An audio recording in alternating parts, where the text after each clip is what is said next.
pati military, pati mga barangay na pagkaginulo at nagkaroon ng okasyon sa laban at buhay ninyo ay dahil sa alanganin. Shoot them dead.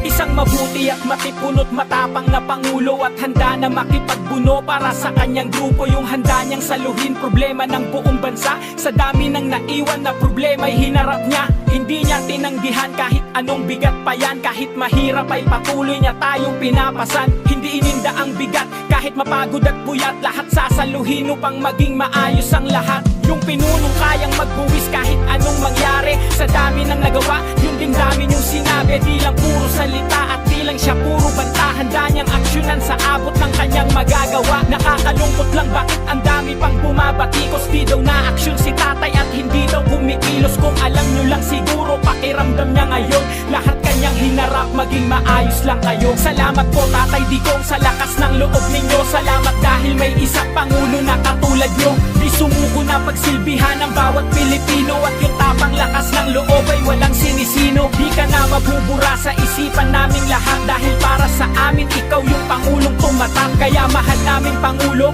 mabuhay po kayo. Di mabubura ang katapangang pinakita mo. Wala siyang labang inurungan kahit na ano pa yan. Tubong Davao ang paninindigan niya ay malaman. Masakit magsalita, iba ang tabas ng bibig. Pero dahil doon maraming mga taong bumilib. Di mo makakaila na di mo rin siya hinangaan. Sa dami niyang nagawa at magandang nabalitaan. Kahit dami ang hadlang at ayaw sa kanyang ugali. Di siya ang dapat sisihin kung ano ang nangyari. Di nyo dapat sumbatan, wala kayong karapatan. Dahil di madali ang lahat kanyang pangatawanan. Hindi tayo makakabangon kung siya lang lahat kikilos. Tayo ay magtulungan imbis na siya ay ipatiko. Sa nangyayari ngayon, ramdam niya kung ano ang hirap. Hirap na dinadanas ng bawat isang pamilya. Na parang lahat tayo sa bansay nakakulong. At pinipilit maayos lahat yun ni Tatay Digong. Salamat po Tatay Digong sa lakas ng loob ninyo. Salamat dahil may isang pangulo na katulad nyo. Di sumuko na pagsilbihan ng bawat Pilipino. At yung tapang lakas ng loob ay walang sinisino. Di ka na mabubura sa isipan naming lahat. Dahil para sa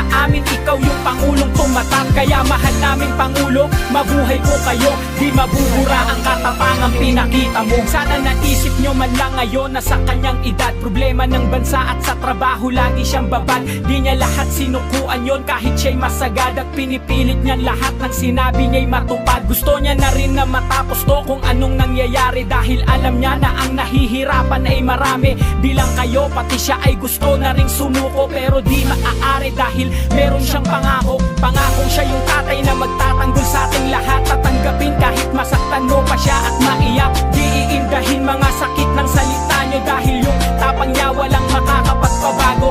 Siya yung presidenteng di dapat patalsikin. Di dapat sinasaktan ng salitang matatalim. Yung Duterteng nakilala nyo noon hanggang ngayon, di nagbago yun, siya pa rin yung Tatay Digong. Salamat po Tatay Digong sa lakas ng loob ninyo. Salamat dahil may isang pangulo na katulad nyo. Di sumuko na pagsilbihan ng bawat Pilipino. At yung tapang lakas ng loob ay walang sinisino. Di ka na mabubura sa isipan naming lahat. Dahil para sa amin ikaw yung pangulong tumatak. Kaya mahal naming pangulo, mabuhay po kayo. Di mabubura ang katapangang pinakita mo. Salamat po Tatay Digong sa lakas ng loob ninyo. Salamat dahil may isang pangulo na katulad nyo. Di sumuko na pagsilbihan ng bawat Pilipino. At yung tapang lakas ng loob ay walang sinisino. Di ka na mabubura sa isipan naming lahat. Dahil para sa amin ikaw yung pangulong tumatak. Kaya mahal naming pangulo, mabuhay po kayo. Di mabubura ang katapangang pinakita mo.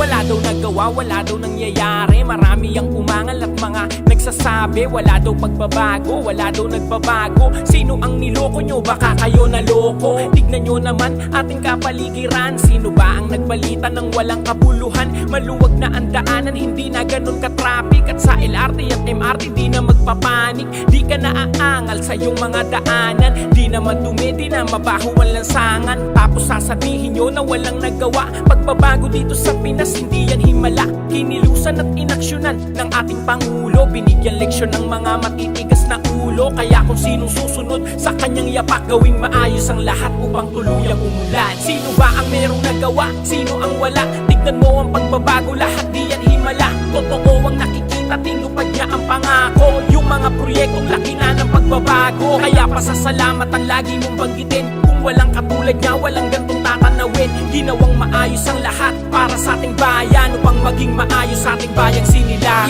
Ibang-iba na talaga ang pagbabago, pero marami pa rin di naniniwalang tao. Hindi daw kumikilos, walang nagagawa. Sila yung mga tao, nangawalang nangawa. Tignan nyo naman kasi ang pagbabago ng Maynila. Ibang-iba na yung dating tambakan ng basura. Dinadagsanan ng tao at pinupuntahan ang Manila Bay. Grabe na ang kapaligiran, malinaw na ang tubig na dating maitim. Maliwanag na ang dating daanang madilim. Nagtaasan, nagusali at naggagandahan sa pagbabago ng Pinas na di mo inasahan. Buti may mga vlogger na sa atin nagbabalita kung anong pagbabago't nagawa pinapakita. Hindi sila bias, sila'y maaasahan. Pinapakita ang ganda ng bayang sinilangan. Sino ba ang merong nagawa? Sino ang wala? Tignan mo ang pagbabago, lahat di yan himala. Totoo ang nakikita, tinupad niya ang pangako. Yung mga proyektong laki na ng pagbabago. Kaya pasasalamatan lagi mong banggitin. Kung walang katulad niya, walang gantong tatanawin. Ginawang maayos ang lahat para sa ating bayan, upang maging maayos sa ating bayang sinilangan. Sino ba ang merong nagawa? Sino ang wala? Tignan mo ang pagbabago, lahat di yan himala. Totoo ang nakikita, tinupad niya ang pangako. Yung mga proyektong laki na ng pagbabago. Kaya pasasalamatan lagi mong banggitin. Kung walang katulad niya, walang gantong tatanawin. Ginawang maayos ang lahat para sa ating bayan, upang maging maayos sa ating bayang sinilangan. Sino ba ang merong nagawa? Sino ang wala? Tignan mo ang pagbabago, lahat di yan himala. Totoo ang nakikita, tinupad niya ang pangako. Yung mga proyektong laki na ng pagbabago. Kaya pasasalamatan lagi mong banggitin. Kung walang katulad niya, walang gantong tatanawin. Ginawang maayos ang lahat para sa ating bayan, upang maging maayos sa ating bayang sinilangan.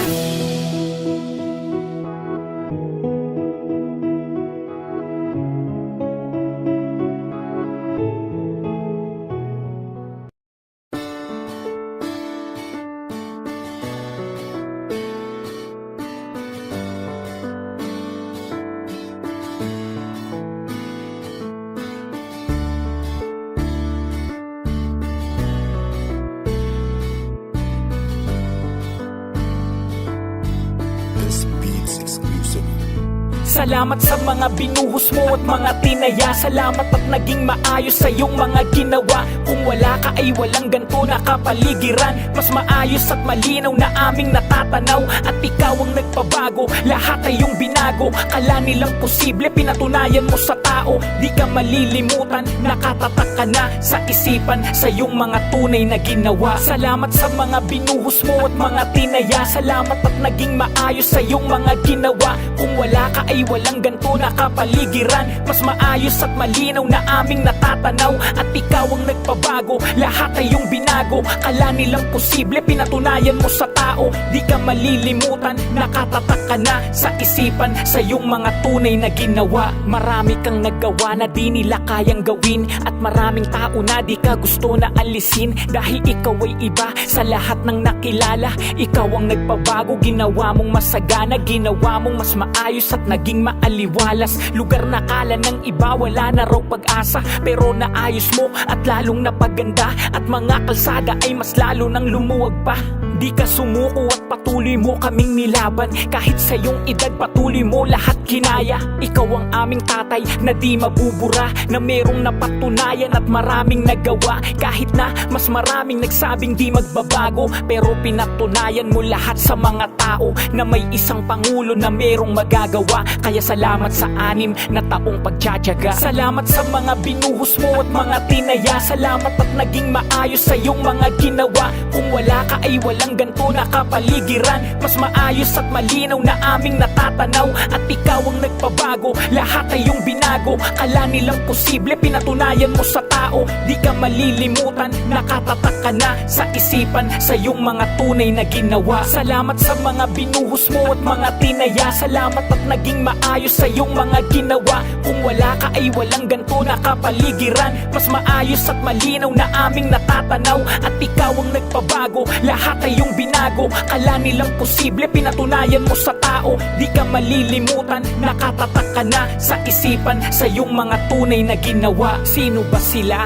Wala silang mga alam. Yung mga nagsabi na wala ka raw magagawa. May nagbago ba nung sila ang nasa upuan? May nabago ba? Tanong ko, di ba wala naman? Dating pangit na daanan na hindi napapansin. Mga lugar na mabilis mo na ngayong mararating. Mga kalat sa kalsada at masasama na tao. Halos lahat nagbago, naging disiplinado. Ikaw ang dahilan, ba't maayos ang lahat? Mas maayos at malinaw at merong kabuluhan. Aming bayang sinilangan, binuhay mong muli. Sa iyong mga sinabi ay pinilit magwagi. Kahit na mahirap ay kinaya mo. May tapang at may puso ka na laging totoo. Salamat sa lahat na ikaw ang nagpabago. Naging maayos ang lugar ng bawat Pilipino. Salamat sa mga binuhos mo at mga tinaya. Salamat at naging maayos sa iyong mga ginawa. Kung wala ka ay walang ganto na kapaligiran. Mas maayos at malinaw na aming natatanaw. At ikaw ang nagpabago, lahat ay iyong binago. Kala nilang posible, pinatunayan mo sa tao. Di ka malilimutan, nakatatak ka na sa isipan, sa iyong mga tunay na ginawa. Salamat sa mga binuhos mo at mga tinaya. Salamat at naging maayos sa iyong mga ginawa. Kung wala ka ay walang ganto na kapaligiran. Mas maayos at malinaw na aming natatanaw. At ikaw ang nagpabago, lahat ay iyong binago. Kala nilang posible, pinatunayan mo sa tao. Di ka malilimutan, nakatatak ka na sa isipan, sa iyong mga tunay na ginawa. Salamat sa mga binuhos mo at mga tinaya. Salamat at naging maayos sa iyong mga ginawa. Kung wala ka ay walang ganto na kapaligiran. Mas maayos at malinaw na aming natatanaw. At ikaw ang nagpabago, lahat ay iyong binago. Kala nilang posible, pinatunayan mo sa tao. Di ka malilimutan, nakatatak ka na sa isipan, sa iyong mga tunay na ginawa.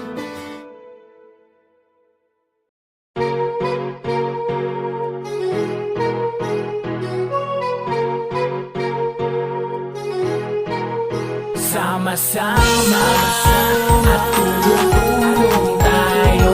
Mapaunlad ang ating bayan. Dapat iisa lang ang maging layunin.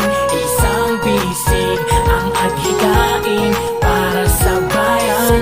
Ikaw, ako, sila, lahat tayo merong magagawa. Di lang para sa akin, kundi sa lahat.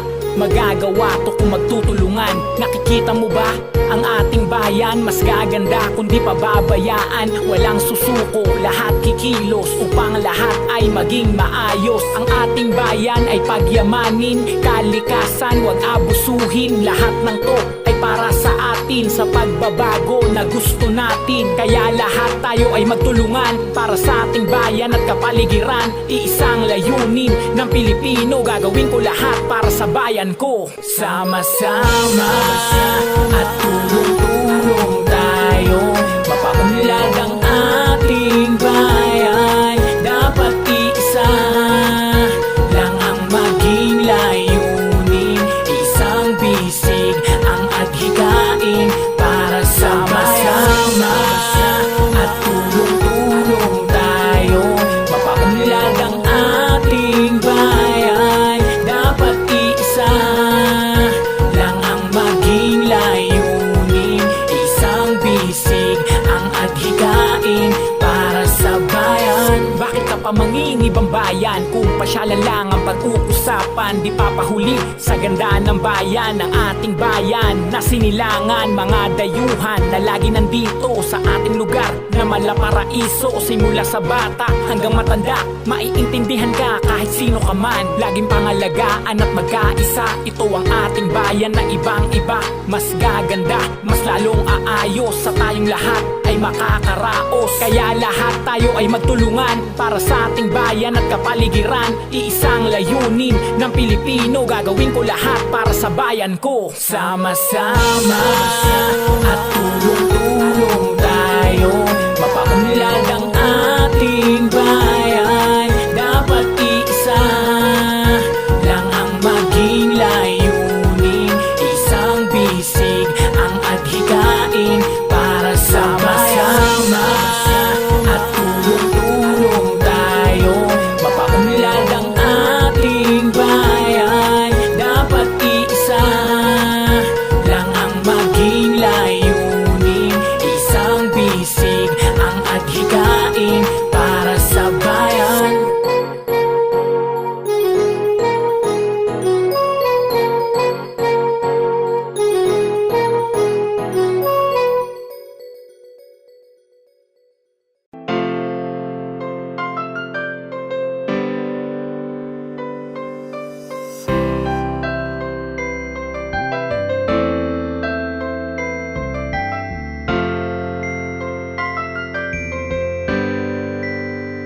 Di mabubura, di mawawala, siya ang naging dahilan kung ba't gumaganda. Dami na ang nagbago, mga ginawa mo. Di mabubura lahat ng iyong sakripisyo. Ikaw ang tumatak dito sa aming isipan, ikaw ang nagpabago ng ating kalikasan. Dami nagbago, mga ginawa mo. Di mabubura lahat ng iyong sakripisyo. Ano na? Sinong nagsabing walang magagawa? Sino ang nagsabing sa kanya'y walang mapapala? Kita mo naman diba, tumatak niya na linya, at ang pinangako niya na kanyang pinakita. Wala nang pangit na makikita, malinis na ang daanan sa ating kalsada. Di na ganun katrapik, sarap ng bumiyahe. Di na maiinip Manila hanggang Cavite, at mga skyway lalong lumalawak. Malinis ang tanawin kahit saan ka tumapak. Mga pinangako talagang tumatak. Totoong pagbabago ang ating hinarap. Lahat tinupad at lahat kinilusan para sa ating bayan na sinilangan. Di na mabubura kanyang mga ginawa. Di maaalis sa ating isipan ay tumatak. Di mabubura, di mawawala, siya ang naging dahilan kung ba't gumaganda. Dami na ang nagbago, mga ginawa mo. Di mabubura lahat ng iyong sakripisyo. Ikaw ang tumatak dito sa aming isipan, ikaw ang nagpabago ng ating kalikasan. Dami nagbago, mga ginawa mo. Di mabubura lahat ng iyong sakripisyo. Ang ganda na ng Manila Bay, wala ng basura. Ibang iba kaysa ngayon, noon ang itsura. Malinaw na tubig, puti na buhangin. Wala nang amoy at mabango na ang hangin. Di tulad ng dati, tignan mo ngayon, parang mini Boracay ang kanyang sitwasyon. Di tulad noon, iba ang nangyari. Ngayon ginagawa lahat ng kanyang sinabi. Walang pagbabago, ngayon tignan mo nga. Tumingin ka sa paligid at ikay mamamangha. Dami pang ginagawa, dami pang inaayos. Lahat ng pagbabago patuloy matatapos. Sana tuloy pa rin kung anong nasimulan, kung ano ang tumatak sa ating kinagisnan. Di na mabubura kanyang mga ginawa. Di maaalis sa ating isipan na di mabubura, di mawawala, siya ang naging dahilan kung ba't gumaganda. Dami na ang nagbago, mga ginawa mo. Di mabubura lahat ng iyong sakripisyo. Ikaw ang tumatak dito sa aming isipan, ikaw ang nagpabago ng ating kalikasan. Dami nagbago, mga ginawa mo. Di mabubura lahat ng iyong sakripisyo. Di mabubura, di mawawala, siya ang naging dahilan kung ba't gumaganda. Dami na ang nagbago, mga ginawa mo. Di mabubura lahat ng iyong sakripisyo. Ikaw ang tumatak dito sa aming isipan, ikaw ang nagpabago ng ating kalikasan. Dami nagbago, mga ginawa mo. Di mabubura lahat ng iyong sakripisyo.